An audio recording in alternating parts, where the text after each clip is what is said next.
Na véspera da última reunião de concertação social em busca de um acordo para alterar a lei do trabalho e um dia depois de terem sido detidos mais 15 polícias por suspeitas de crimes de tortura e maus tratos em esquadras da PSP, está no Informação Privilegiada o presidente do Chega, André Ventura. André Ventura, muito boa noite. Obrigada pela presença mais uma vez na noite de Informação Privilegiada no NAU.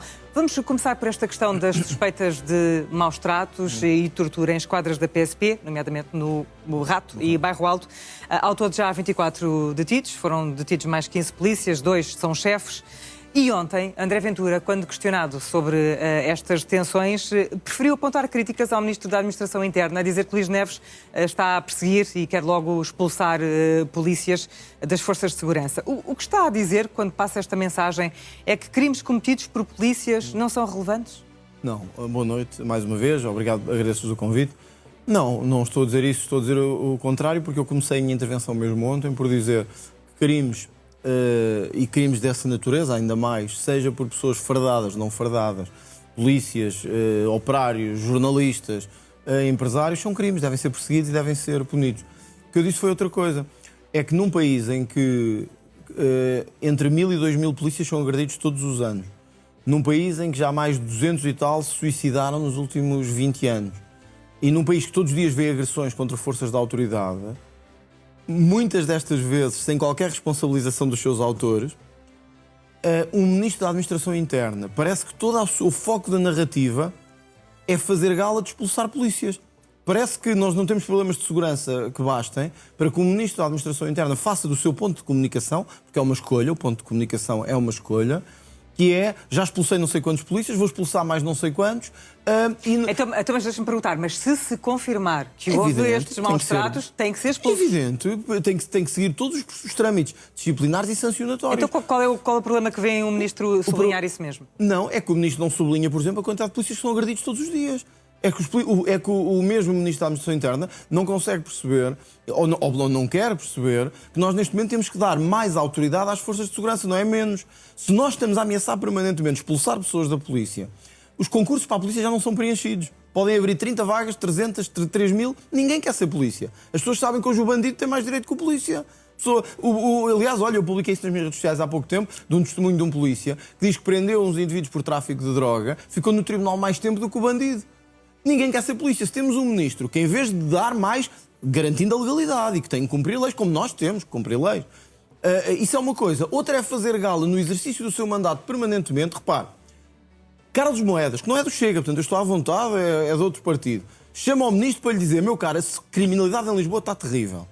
Nós temos que pôr videovigilância e temos que dar poder também às polícias municipais de coisas, desculpem a expressão, estúpidas. Um polícia municipal prende alguém a roubar, não o pode levar até à esquadra. Tem que esperar que venha alguém da PSP para o levar. Quer dizer, coisas absurdas que ninguém compreende. É uma das medidas pelas quais Carlos Moedas se tem batido. Carlos Moedas do Chega, que apresentou agora um projeto para que precisamente a Polícia Municipal, se prenda alguém em flagrante delito, o possa levar para a esquadra. Não faz sentido o contrário. O que é que o Ministro responde? Não é que, sim senhor, Lisboa está com problemas de criminalidade, temos que dar mais autoridade, mais força à polícia. Não. Isto é uma questão de percepção, só faltou dizer que era o Chega, que estava a gerar esta percepção, e que temos que ter cuidado com as pessoas que andam a pôr esta percepção na cabeça das pessoas, para que depois gerem o caos e se aproveitem disso. Ou seja, o problema do Ministro, isso era conversa para o Primeiro-Ministro, que podia estar a combater-me politicamente. O Ministro da Administração Interna tem que estar concentrado nisto, combater o crime, garantir que as polícias têm os meios que precisam para ter a autoridade e garantir que não são, olha, outra vez a expressão, apunhalados pelas costas, quando esperam ter alguém que os represente e que os defenda, mas que parecem estar mais preocupados em defender a criminalidade. E nós temos que ser muito firmes nisto. Deixa-me dizer isto, no dia 14 de maio, nós ponderámos muito se devíamos fazê-lo ou não, mas há momentos que tem que se dizer chega, verdadeiramente. E o que está a acontecer com a polícia em Portugal é, a todos os títulos, vergonhoso na nossa perspectiva. Eles são tratados como se fossem descartáveis, como se fossem quase... Mas acha que ontem era o dia para dizer isso? Era, porque é nestes dias que se vê quem está do lado das forças de segurança. É nestes dias difíceis que se vê quando estamos ao lado da segurança ou da bandidagem. É nestes dias difíceis, não é nos outros. Nos outros é fácil dizer laudos às forças de segurança. É quando acontece isto nós temos de dizer duas coisas.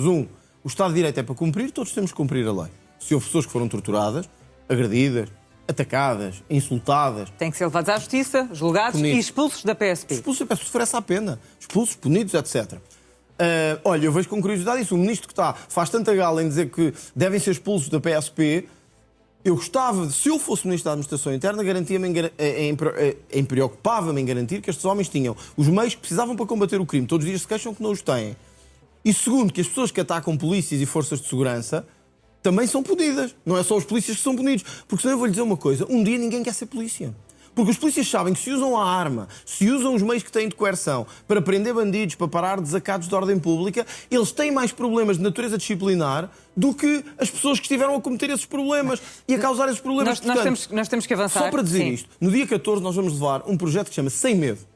Nós precisamos que em Portugal a polícia cumpra a legalidade e tenha que cumprir regras, mas tenha também os meios, a dignidade e a decência de, quando é preciso, atuar. Porque senão as pessoas sentem que temos uma polícia que tem medo de atuar e os próprios polícias têm medo de atuar. No dia 14 nós temos a ordem do dia do Parlamento toda para isto. E eu convoquei todos os polícias, todos os que quiserem e puderem, as suas famílias. Não é nenhuma ameaça, nenhuma intimidação. É o Parlamento sentir também que aquilo são homens e mulheres com uma história real. Que são homens e mulheres que estão por trás daquela farda. E nós temos que estar ao lado deles. E eu convoquei-os todos para irem às galerias do Parlamento, no dia 14, porque nós vamos discutir que polícia é que queremos para o futuro. Se queremos uma polícia que seja basicamente considerada descartável e que não possa fazer nada... Então, e quais são as principais alterações que defende? 3. A questão do subsídio de risco, que não me faz sentido nenhum que um polícia que dá a vida todos os dias e a sua integridade não tenha um subsídio de risco. Isso não faz sentido, mas essa é uma questão até de natureza económica. Poder-se usar os meios coercivos, a arma, os outros, quando é necessário que se faça.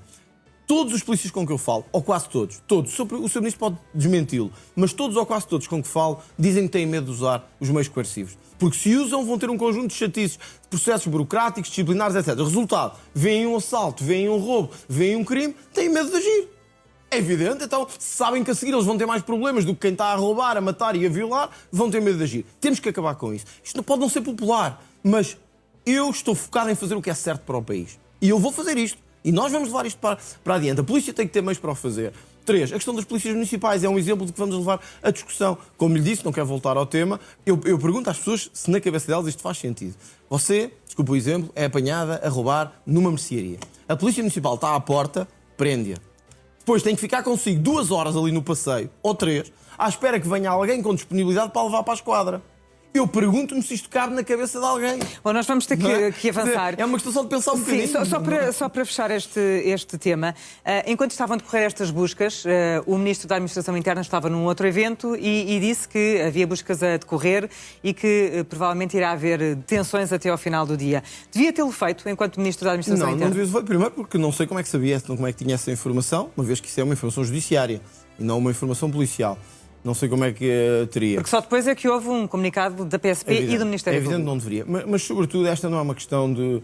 O Ministro Luís Neves tem que assegurar que todas as forças do Estado, nomeadamente as que estão sob a sua alçada, têm que cumprir regras e têm que garantir, como todos nós, têm que respeitar o Estado de Direito Democrático. Isso é uma evidência. Portanto, ele tem que fazer esse papel. A questão aqui que salta à vista é que parece que temos um Ministro da Administração Interna mais preocupado em fazer galo de expulsão de polícias, de processos disciplinares a polícias, de perseguição a polícias, do que um Ministro da Administração Interna mais preocupado em dar meios às polícias para combater o crime. É isso que eu condeno. O resto, como é que ele tinha a informação a essa hora de que isso estava a acontecer? Não sei, mas também, sinceramente, não acho que seja a grande questão aqui. A questão aqui é a questão da narrativa do que é que queremos em termos de autoridade. Eu quero uma polícia que não tenha medo de agir, que tenha autoridade, quando há um crime, poder atuar, poder prender e respeite a lei, evidentemente, e respeite os nossos direitos de cidadãos. Mas senão o que nós vamos ter um dia é um conjunto amestrado de pessoas que não sabe, que não quer e tem medo de fazer o que tiver que fazer para garantir a ordem. E, portanto, no dia 14 o Chega vai apresentar esse projeto no Parlamento? No dia 14 e nós convocámos todos aqueles que se sentem que têm sido negligenciados, sejam sindicalizados, não sejam sindicalizados, para ir ao Parlamento transmitir esta mensagem. O que é que espera que aconteça depois desse apelo que fez? Espero que apareçam, porque é por eles que vamos estar a lutar, para que haja um país que tenha segurança. Nós estamos a ter dados preocupantes. O número de assaltos a casas atingiu valores que nunca antes tinha atingido. O número de violações é o mais alto da década. O número de homicídios está elevadíssimo. Já nem vou ao tráfico de droga e ao tráfico de seres humanos e aos crimes de imigração. Estou a falar nestes que têm um impacto na opinião pública maior. Isto, obviamente, não se resolve assim. Isto não é estalar os dedos e vai-se resolver. Mas uma das formas de se resolver é dar mais autoridade e mais força às forças de segurança. O que este ministro está a fazer com esta narrativa permanente é fragilizar as forças de segurança, que já tinham medo de agir. Assim têm cada vez mais. Quer dizer, Eu não estou a dizer que as forças de segurança e têm que ter as mesmas regras que todos os outros. Mas quando o ministro passa os dias a dizer que não pode haver extremismo na PSP, nem na GNR, e não pode, como não pode haver nenhuma profissão. Quer dizer, tem que haver o bom senso de perceber que estamos a servir as pessoas. Faz sentido passar o dia todo a dizer que vamos expulsar polícias, que os polícias não devem ser extremistas, que não há insegurança. Há percepções de insegurança. Então que diabo, eu não sei o que é que nos está a entrar pela casa a toda a hora. Assaltos, violações, assassinatos, ajustes de conta de tráfico de droga, isto são percepções. Agora que falou nesse projeto que vai apresentar no dia 14 de maio, portanto já na próxima semana, antes disso, amanhã mesmo o Chega vai apresentar a revisão constitucional. Sim. O que é que pode adiantar sobre este passo que o Chega está a dar? Não queria adiantar muito porque é amanhã que vou apresentar. Nós antes ainda estávamos a aguardar o parecer de vários juristas e constitucionalistas. É um momento importante porque é um pontapé de saída de um país que pela primeira vez tem uma maioria de 2/3 à direita, que pode fazer uma revisão constitucional, deixe-me usar esta expressão, identitária. Porquê identitária? Porque é a primeira vez na nossa história, no pós-25 de Abril, que podemos mudar um bocadinho a ideia de uma Constituição socialista, a caminhar para o socialismo, para o estatismo, para o imobilismo, e temos capacidade de o fazer, se nos pusermos de acordo em alguns pontos. Não vamos pôr em todos, isso é evidente, porque nós também não vamos abdicar de algumas bandeiras que temos. Quer dizer, desde a revisão da justiça e a reforma da justiça que queremos fazer, a despartidarização da administração pública, mas mesmo questões como, olha, o enriquecimento ilícito, em que há desacordo entre nós e o PSD. Mas o que é que diria que é mais importante para o Chega neste processo de revisão constitucional? Eu não gosto, na revisão constitucional tudo é importante, porque é a lei fundamental. Sim, mas haverá prioridades. Há coisas que são simbólicas, por exemplo, que eu acho que todos, ou quase todos hoje, estamos de acordo. Não faz sentido que o documento inicial da Constituição, o preâmbulo, diga que estamos a caminho de uma sociedade socialista, quando o PS é o terceiro partido do Parlamento. Quer dizer, não faz sentido, não é uma questão de gostar ou não gostar. Não faz sentido. Pois há coisas que eu acho que fazia sentido nos anos 70 e 80 e hoje já não fazem sentido. Quer dizer, nós nos anos 70 e 80 tínhamos que ter uma preocupação em garantir que o Estado era um Estado de representação democrática, porque vinhamos de 40 anos de não representação democrática. Portanto, tínhamos que garantir essa representação democrática. Hoje temos é que garantir que a Justiça, os bancos centrais, a administração pública não são infectados e infiltrados pelos partidos políticos e manipulados e condicionados. Portanto, hoje o que temos que garantir é a independência da administração. Depois, as questões de justiça. Eu estou firmemente convencido que nós, cedo ou tarde, vamos acompanhar a Europa nestas matérias. Em matérias de combate à pedofilia, aos crimes sexuais, as questões relacionadas mesmo com a prisão perpétua, para crimes de homicídio e terrorismo. Mas mesmo nisto, eu há bocado dei-lhe o exemplo do enriquecimento ilícito por isto. Nós tivemos a preocupação, vai ver isso amanhã, nós tivemos a preocupação de juntar os acórdãos do Tribunal Constitucional que se referem à questão do enriquecimento ilícito dos políticos e de titulares de cargos públicos, que metem em causa a inversão do ónus da prova. O inverter-se a prova, ter que ser o político a mostrar porque é que o seu património aumentou e não o contrário. Nós achamos que isso deve ser feito porque há uma especial responsabilidade de quem dirige a coisa pública. E nós metemos lá os acórdãos do Tribunal Constitucional, procuramos explicar porque é que entendemos que é esta a sede de fazer estas mudanças e apresentamos ao país o caminho. Um caminho que é de inverter o ónus da prova na questão do enriquecimento ilícito e podermos avançar, como outros países já fizeram. Países até com constituições parecidas com a nossa. Portanto, se me perguntar se acho que vai ser importante, eu acho que vai ser um momento de pontapé de saída para uma agregação à direita de mudança da identidade constitucional. A IEL já disse que vai juntar-se juntar-se no sentido, também vai apresentar propostas. Está convicto que essa agregação à direita vai acontecer? Tenho quase certeza, por isto. Porque há pontos que estamos todos em comum, quer em relação à propriedade privada, que a IEL já veio dizer que queria também assegurar, o PSD também quer assegurar isso. Em relação às questões económicas, eu acho que temos aqui a possibilidade de tornar a Constituição mais neutral, não ser ideológica, de dar espaço para todos, ser a casa de convívio comum e não a casa de convívio dos socialistas e dos comunistas. Quer dizer, tem que ser a casa de todos, nomeadamente dos que agora têm a maioria e não só de alguns. E depois há questões em que provavelmente não haverá consenso, mas nós vamos trabalhar para haver. A reforma da justiça, as questões mais de natureza, digamos assim, penal ou de natureza sancionatória. E depois há outras que, olha, eu dou-lhe o exemplo dos limites materiais de revisão constitucional, que se calhar isto não é assim um tema que interessa muito às pessoas. Mas a nossa Constituição, em 76, definiu um conjunto de assuntos que nunca poderiam ser tocados no futuro, ou que não deviam ser tocados. No fundo, dizer assim, no futuro, as gerações futuras podem mexer no que quiserem, excepto nisto, e define um conjunto de pontos. Nós queremos retirar isso não porque queiramos atacar esses pontos, mas porque cada geração tem o direito de dizer em que Constituição quer viver. e não tem que ser uma geração dos anos 70 ou 60 ou 50. Sim, mas certamente essa não será uma das prioridades da revisão do mas processo. É a tal questão identitária que eu estava a dizer. Termos uma Constituição para todos, que seja a casa de todos, mais à direita, mais à esquerda, de todos os democratas e de todos os que veem o país como uma democracia mesmo, como é o meu caso, como uma democracia em que gostava de ver mais autoridade e mais ordem. Também temos direito a existir, e também temos direito a estar cá, e também somos contribuintes, e também merecemos uma Constituição que nos represente, não é? Eu reitero isto. Nas últimas presidenciais, houve vários projetos que foram a votos. Houve 2 que passaram à segunda volta e que têm que ser respeitados. Houve um que venceu, que foi o Dr. António José Seguro, um projeto de natureza socialista, com aquela componente social-democrata, digamos assim, e houve um outro projeto, o projeto que o Chega encabeça e lidera, que passou à segunda volta das eleições. Não foi nem o PSD, nem a IEL, nem o PCP, nem o Bloco de Esquerda, foram estes eleitores que estão hoje em maioria em Portugal.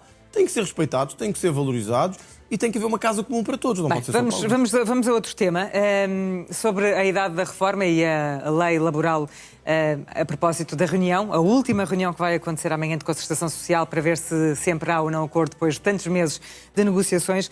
Quando a tendência nos vários países é de fazer depender a idade da reforma da esperança média de vida, porquê é que o Chega se lembrou agora de propor como contrapartida para aprovar a reforma da lei laboral uma descida da idade da reforma, quando na maioria dos países da Europa Ocidental ela está fixada nos 67 anos? E a tendência é essa, porque as pessoas cada vez vivem mais tempo. A tendência hoje não pode ser de obrigar as pessoas a trabalhar até morrer e a pagar cada vez mais impostos. Mas a questão é que depois isso não é sustentável. Não, já lá vamos à sustentabilidade. Qual é a mensagem que transmitimos hoje às pessoas? O ano passado a carga fiscal foi de quase 40% do PIB.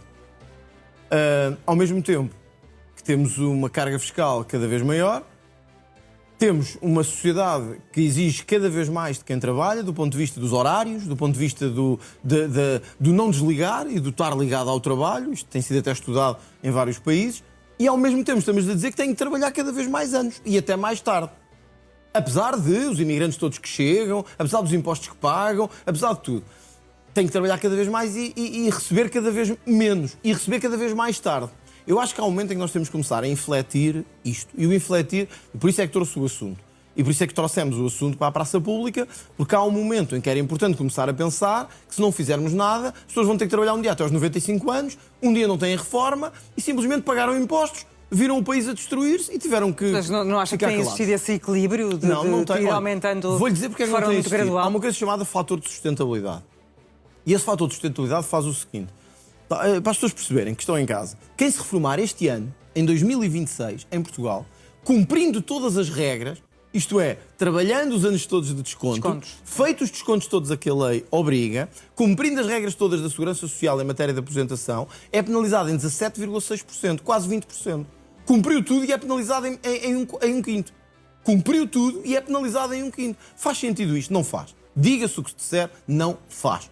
E, portanto, nós temos que começar a infletir. E o infletir é começar a dizer, vamos lá pensar como é que podemos. Ninguém está a dizer baixar a idade da reforma para os 55 anos. Então, ou para os 60 anos. Então, qual é a ideia que tem em mente? Eu acho que devemos gradualmente voltar a conseguir que este aumento progressivo e desfasado da realidade da reforma não chegue rapidamente aos 70, 75, 80. Por isso nós queremos começar gradualmente a revertê-la até aos 65 anos, sabendo que estamos a falar de pessoas que contribuíram décadas, que trabalharam décadas, com horários cada vez mais exigentes e que têm direito, no fim da vida, a ser recompensados com o que fizeram e a ter digamos assim, uma fase mais tardia da vida com direitos e com dignidade. Mas de que forma é que isso era sustentável para a segurança Então agora social? vamos a essa parte. Uma coisa é rever o fator de sustentabilidade. Acho que isso é importante. Para garantirmos que quem cumpre as regras todas não é penalizado com 20%, como acontece agora. 2. E igualmente importante. Nós, quando falamos de idade da reforma, temos que perceber que em Portugal, como noutros países, a idade da reforma está bastante elevada. E isso deve-se a fatores como o não rejuvenescimento demográfico, a estagnação demográfica e o aumento da esperança de vida. Isso é uma evidência. Mas se deixarmos as coisas funcionarem automática e matematicamente, dentro de 10 anos temos a idade da reforma nos 70 e tal anos. Quer dizer, se nenhum político parar para pensar assim, então quer dizer, nós temos impostos cada vez mais altos, carga fiscal cada vez mais alta, segurança social nos valores em que está. As empresas pagam tudo e o seu contrário. Então, mas se as pessoas estiverem bem de saúde e forem válidas para trabalhar... Acha que devem trabalhar até aos 90 anos, se estiverem bem de saúde? Não sei, estou a fazer claro esta questão. Então, é esse país que queremos construir. Então, olha, vou-lhe dizer uma coisa que não vai ser muito popular. Pá, então escusam trazer esses imigrantes todos para cá. Então, quer dizer, enchem-nos a conversa o ano inteiro que é grande sustentabilidade para a Segurança Social, que estão a contribuir como ninguém contribuiu para a Segurança Social. Fala-se em baixar a idade da reforma. Não dá, é insustentável. Fala-se em aumentar pensões. Não dá, é insustentável. Então, porra, o que é que dá? Então, o que é que dá? Só dá para pagarmos? Só dá para pagarmos cada vez mais impostos? Só isso é que dá? Não dá para mais nada? Desculpa lá, o Estado só nos diz paguem e mais nada. Quando alguém fala em subir um bocadinho as pensões, populismo. Quando alguém fala em encher a idade da reforma, populismo. É o que está a ser acusado. Populismo e demagogia com essa ideia de baixar a reforma. Sempre. Quando alguém fala em baixar o IVA, que está em 23% na eletricidade e no gás, populismo. Tudo é populismo. Então digam-me lá, o que é que não é populismo? É dizer às pessoas, olha, trabalhem, enfardem e cumpram. É populismo dizer às pessoas que há dinheiro para tudo, quando não há. Mas o que é para tudo? Um país que paga 40% de carga fiscal de impostos. Para tudo podíamos dizer, se estivéssemos num país como há alguns, que pagam taxas de 15% e de 20%. E aí as pessoas diziam, olha, pagamos menos, mas ao menos temos um Estado que... Mas tratamos de nós, está a ver? Agora, o que acontece cá é isto. Temos taxas de IRS, como todos sabem, não preciso estar a explicar. Temos o IRC, que para descer 1% é preciso quase uma revolução do Estado. É preciso 30 reuniões e 40 acordos de concertação para se descer 1% do IRC. Temos TSUs, temos Segurança Social, temos o IVA a 23%. Temos o IVA a 23%. Quer dizer, se então tudo é populismo, que se diga melhorar a vida um bocadinho das pessoas, os políticos não estão cá a fazer nada. Basta dizer assim, olha, vocês vão pagar até morrer. Vocês vão trabalhar até morrer. E os impostos vão sempre aumentar. Isso é que é fazer política em Portugal hoje em dia? Quer dizer, há um momento em que nós temos que dizer assim, vamos lá parar para pensar E fazer política é prometer tudo a todos? Não, é discutir o que tem que ser discutido. E o que tem que ser discutido é as pessoas estão a viver cada vez mais, mas também estão a trabalhar cada vez mais. E também estão a pagar cada vez mais impostos. A geração de hoje paga mais 180% de impostos do que se pagava nos anos 70. Que diabo, então eu tenho que trabalhar mais? E tem que se matar mais? O que é que querem? Que as pessoas trabalhem até ao túmulo? Que vão a trabalhar ainda quando já forem com o caixão a ser levados para baixo? É o único a levantar esta questão e a propósito desta ideia de baixar a idade da reforma, Luís Montenegro disse que André Ventura é o chegano mais socialista de Portugal. E Pedro Passos Coelho, pessoa que muito admira, disse ontem, numa intervenção que fez à porta fechada para estudantes da nova SBE, esta frase: quando as coisas assumem este caráter, eu pergunto, são não socialistas? Nem os socialistas têm coragem de baixar a idade da reforma. Compreendo isso. Como é que foi ouvir de Pedro Passos Coelho estas palavras e Pedro Passos Coelho dizer que esta proposta é absurda e irrealista? Vamos lá ver. Primeiro, não sabemos se ele disse isso, porque foi à porta fechada. Segundo... À porta fechada, mas com pessoas e a informação passa. Sim, mas foi à porta fechada. Ele não confirmou, nem desmentiu isso. Não sabemos se é verdade. Mas, independentemente disso, o Dr. Pedro Passos Coelho já o disse... Acha que não foi verdade isto? Não sei. Estou a dizer que não foi confirmado por ele próprio. Mas acha que é difícil Pedro Passos Coelho dizer algo deste género? Teria que lhe perguntar. O que acho é... O Dr. Pedro Passos Coelho é uma referência. É uma referência que eu tomo mesmo como boa e como muito boa para o país. Daí a minha pergunta, como é que foi ouvir estas palavras? Mas eu posso achar que a Marisa é uma boa... Ou não acredita que Pedro Passos Coelho tenha dito que a Marisa é uma boa referência do jornalismo e não concordar com tudo o que diz. Temos de estar em desacordo com isso. E, portanto, eu acho que Pedro Passos Coelho é hoje uma referência que nós temos que preservar e uma referência... aliás, ele até usou a expressão não é ir buscar ao baú, que isso é um mau sinal. Penso que foi assim. Acho que Pedro Passos Coelho é uma referência que nós precisamos. Eu gostava de ter Pedro Passos Coelho na vida política. Já o disse várias vezes, não quer dizer que concordo com tudo. Aliás, foi público e conhecido que até na campanha eleitoral discordámos em matéria das pensões, quando eu achei que as pensões deviam aumentar. E Pedro Passos Coelho não tem essa visão, tem uma outra visão do Estado. Sim, mas dizer que é absurda e irrealista é uma crítica muito dura. Está bem, mas é a opinião dele, eu respeito isso. Eu em democracia habituei-me a conviver com a opinião dos outros e a conviver com opiniões contrárias à minha. Eu acho que é importante, não foi só Pedro Passos Coelho que disse isso, apesar de Pedro Passos Coelho, é uma referência, como disse, relevante. Muita gente, até pessoas próximas ideologicamente do Chega, me disseram que não concordavam. Mas a democracia é isto. Não concordavam. Muitos amigos meus, pessoas que estão no Chega, uns não estão no Chega, mas são próximos, uns votaram em mim nas presidenciais, outros nas legislativas, tenho noção disso e disseram, eu não concordo com isto, há aqui questões que não estão bem trabalhadas. Por outro lado, olha, tive outros que votam no Partido Socialista, que votam no PSD, que votam até mais à esquerda, que me disseram era isto que o país precisava. Olha, funcionários públicos... Isto o quê? De baixar a idade da reforma? Funcionários públicos que me disseram obrigado por trazer isto à discussão pública, quando nós nos sentimos que andamos a matar a trabalhar para sustentar os outros. Quer dizer, andamos a pedir às pessoas que se matem a trabalhar para sustentar os que não trabalham. Aí já não há problema nenhum. Aí podem trabalhar até se matar para distribuir subsídios por todos. Mas quando queremos dar-lhes a eles alguma coisa também, já não temos muita gente a agradecer-me, até de esquerda, por trazer um tema que para eles é importante, que é sentirem que temos sempre um país para quem não trabalha. E nunca temos o país para os que trabalham e para os que trabalharam. Portanto, eu acho que há aqui uma mistura de tudo. E quem o acusa de aventura dizer às pessoas aquilo que as pessoas querem ouvir? Olha, a prova é que não. Se fosse o que as pessoas querem ouvir, não havia tantas críticas. A verdade é que eu sou o único que diz as coisas. Não é só os que querem ouvir, eu sou o único que diz qualquer coisa. Porque os outros todos dizem o mesmo, absolutamente todos. Todos. Tirando o PCP que faz coisas como esta da Ucrânia, absurdas. Isso é que é absurdo, verdadeiramente. O resto, se vir, o discurso é todo igual, do mesmo. Não se pode tocar em nada, não se pode mexer em nada, mexer na Constituição não, mexer no Código Penal também não, mexer na Lei da Nacionalidade também não. Para estes políticos do sistema não se mexia em nada. Não se mexia em nada. Fazia-se tudo igual. O PS está habituado, aliás, a isso. Para o PS governar, para o Partido Socialista governar, é não fazer nada. O Dr. António Costa tinha esta máxima que é: a melhor forma de ganhar eleições é fingir que se faz alguma coisa e não se faz nada. Luís Montenegro já está a fazer o mesmo. Que é todos os dias falar de reformas. Mas quais? As reformas não interessam para nada. Eu não sou assim. Eu gosto de tocar em assuntos e pôr o país a discuti-los. Por isso é que eu não tenho medo de falar de perda de nacionalidade, de baixar a idade da reforma, das questões da guerra e da energia. Ou seja, o país tem que, por um momento, deixar de ter os políticos todos amordaçados com um discurso politicamente correto e vir discutir as coisas. Eu posso não ter razão. E pode-se vir a demonstrar que não dá para baixar a idade da reforma. Eu vou ficar, e olha, estou à vontade, ainda estou muito longe disso. O seu objetivo principal é trazer à discussão, é isso que está a dizer? Trazer à discussão e infletir uma realidade injusta. Que é as pessoas sentirem que trabalham, matam-se a trabalhar e nunca têm nenhum benefício sobre isso. O benefício que têm é pagar mais impostos todos os anos. A propósito do que disse agora, políticos que dizem o mesmo e que não mudam nada, o primeiro-ministro Luís Montenegro, quando foi interrogado sobre esta questão da lei laboral e do facto de não existir acordo na concertação social, disse: o país não vai acabar se não houver reforma laboral. Isto, de certa forma, acha que é um prenúncio de que, afinal, vai ficar tudo na mesma? Não sei o que é que... O PSD fez tudo mal aqui, o Governo fez tudo mal aqui. Não quis negociar com quem tinha que negociar e agora viu-se com quem é que tinha que negociar. Não aceitou a mão que foi estendida por um partido que é o segundo maior do Parlamento e que disse: sim, senhor, vamos trabalhar isto, vamos ver como é que podemos fazer. Desde agosto do ano passado disse: sim, senhor, querem mexer na lei laboral. Não é uma coisa que eu acho que seja prioritária para o país, mas se querem, vamos dialogar.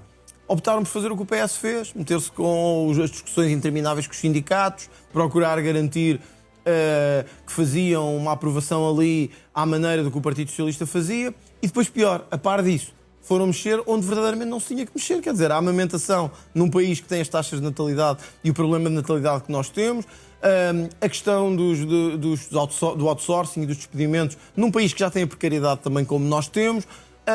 Portanto, o processo está tudo errado desde o início, é o que está a dizer. Foi todo mal feito e a culpa aqui é muito da Ministra do Trabalho, isso é verdade, mais até do que do Primeiro-Ministro, tenho que dizer. Mais até que do Primeiro-Ministro é da Ministra do Trabalho, que não comunicou isto bem, fez isto tudo às três pancadas, como se costuma dizer, e agora o resultado é este. E agora, quando já não havia hipótese nenhuma, vamos ver o que é que acontece amanhã. O que é que acha que vai acontecer amanhã? Não sei o que é que vai acontecer amanhã. Não, mas tem alguma expectativa sobre o que é que vai sair dali? Acho que o GT e o PS não querem aprovar este acordo e acho que o GT é o PS. E, portanto, não querem e não vão fazê-lo. E agora o Governo vai bater assim, agora tem que ser o Chega. A dizer, tem que haver aqui um bocado. Quando diz que o Governo vai bater assim, o que é que fez na prática? Na prática é porque percebeu que a única força que pode aprovar o pacote laboral é o Chega. Não é nem a IEL, nem o PCP, nem o LIVRE, nem o Bloco de Esquerda. Mas já houve conversações com o Chega sobre isso? Isso certamente que já houve muitas e que já houve muita conversa sobre estes assuntos e outros. E são assuntos legislativos, da ordem do dia. Agora, e o Governo está disposto a recuar? Pelo menos em algumas matérias que para o Chega são linhas vermelhas. O Governo dirá: eu não estou aqui em nome do Governo, eu estou em nome do Chega. O que lhe posso dizer é o que é que nós não vamos abdicar. E nós não vamos abdicar de garantir que não se pode em Portugal despedir de qualquer maneira e de qualquer forma e sem qualquer direito. Eu não posso aceitar isto, quer dizer, se disserem que isto é socialismo também, é ser de esquerda, a pessoa é despedida. O Tribunal considera que é despedida ilicitamente, ou seja, que foi errado. E não pode ser reintegrada no posto que tinha antes de ser ilicitamente despedida.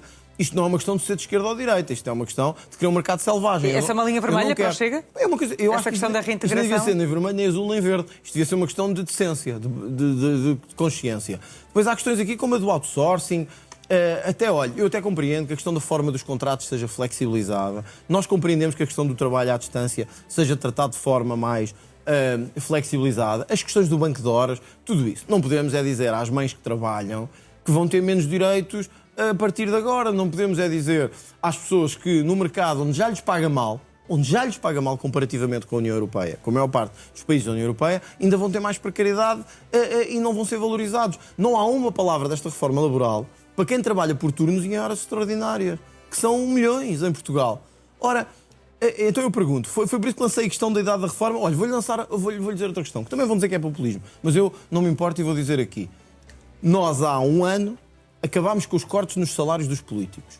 Que havia aquele corte de 5% da Troika, que vinha do tempo da Troika. Então os políticos viram, eu também sou político, viram os seus salários descongelados. Estavam cortados. Nós fomos contra, mas aconteceu. E eu também sou político, não me estou a excluir. Também aconteceu. E na altura o Governo usou este argumento. Não, é que isto eram parte de restrições da Troika que já não fazem sentido hoje em dia se estamos a acabar com elas. Pronto. Então eu pergunto, porquê é que os 25 dias de férias ainda não foram restituídos?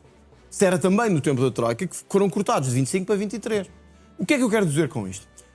É que nós estamos sempre a fazer as reformas contra quem trabalha. Sempre contra quem sustenta o país. Assim é difícil. Porque nós já temos um país onde a produtividade não é a melhor, onde o mercado não é atrativo, onde os jovens não querem ficar. E se o Governo queria fazer esta reforma, também era importante. Era o que eu faria se fosse Primeiro-Ministro. Ok, temos que fazer aqui algumas coisas de flexibilização, mas por outro lado vamos dar também a quem trabalha o sentido de que também estamos a fazer por eles. E também se vão, digamos assim, se isto vai mudar, eles também vão beneficiar de algumas coisas. Agora, então se este é um processo não me encontra uma coisa assim, que os trabalhadores, quem trabalha, diga que vai beneficiar. Então para que é que esta reforma serve? Para pouco. Então um processo que diz que começou errado logo desde o início, como é que vai acabar? Vamos ver como é que vai acabar. Amanhã vou estar à espera de saber também como é que... E o que é que tem a dizer desta última reunião da Concertação Social acontecer num clima em que já há uma greve geral convocada para o dia 3 de junho, por sinal até... Mas a greve penso que é da CGTP. Da CGTP. A UGT, o meu feeling agora, eu não sou o comentador político, mas o meu feeling é que a UGT se vai juntar também a ela e vai basicamente fazer o que o Partido Socialista lhe disse para fazer, que é o Partido Socialista não quer ficar com isto na mão, quer afastar isto o mais possível.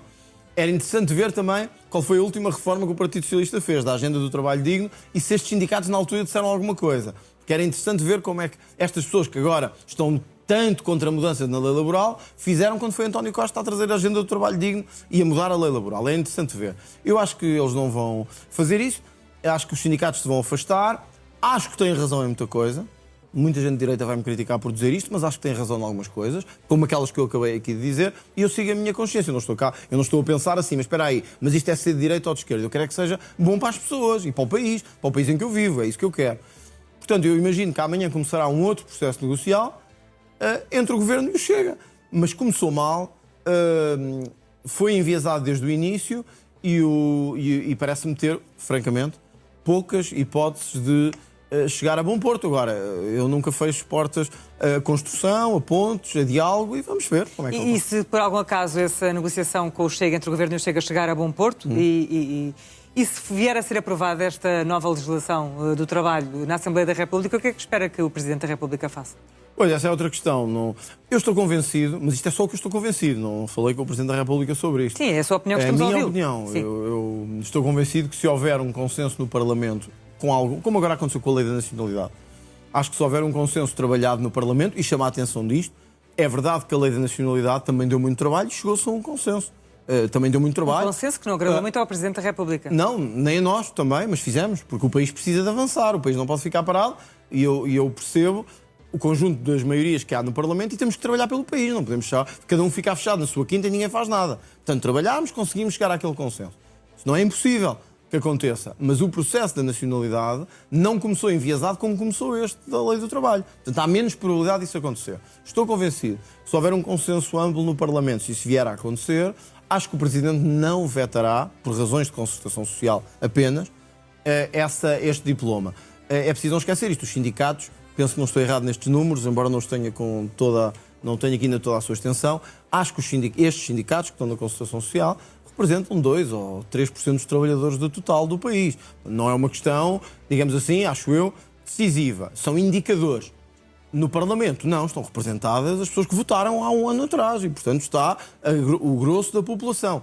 O que eu posso garantir a quem trabalha ou a quem trabalhou, o que eu posso garantir é que serei um representante leal, digno dos interesses de quem trabalha. Eu sei que alguns vão dizer que isto é conversa de esquerda, mas eu tenha noção de que o Chega é um partido próximo de quem trabalha, de quem se esforça, de quem se mata a trabalhar todos os dias. E o Chega não tem conversa de partido de esquerda e conversa de partido de direita conforme os interesses? Não, é perceber que a lógica patrões contra empregados, empresários contra trabalhadores está morta. Essa lógica comunista e socialista, que tem que ser quem trabalha contra quem manda, está errada. Fez sentido na luta do proletariado, naquelas cabeças do século XIX e XX, se calhar teve os seus méritos, não vou dizer que não, embora poucos, teve os seus méritos, mas hoje o que faz sentido é que o mercado funcione com quem trabalha, com quem investe e com quem decide. Isto significa que nós não podemos fazer uma reforma nem só para quem investe e para quem decide, nem só para quem trabalha. Temos que fazer a junção dos interesses de todos. E é isso que o Chega tenta fazer. O Chega tenta ter um mercado de trabalho apelativo para todos, para quem quer cá investir e ver que as leis são burocráticas e nunca viu nenhuma reforma do Estado acontecer, apesar das promessas da reforma do Estado.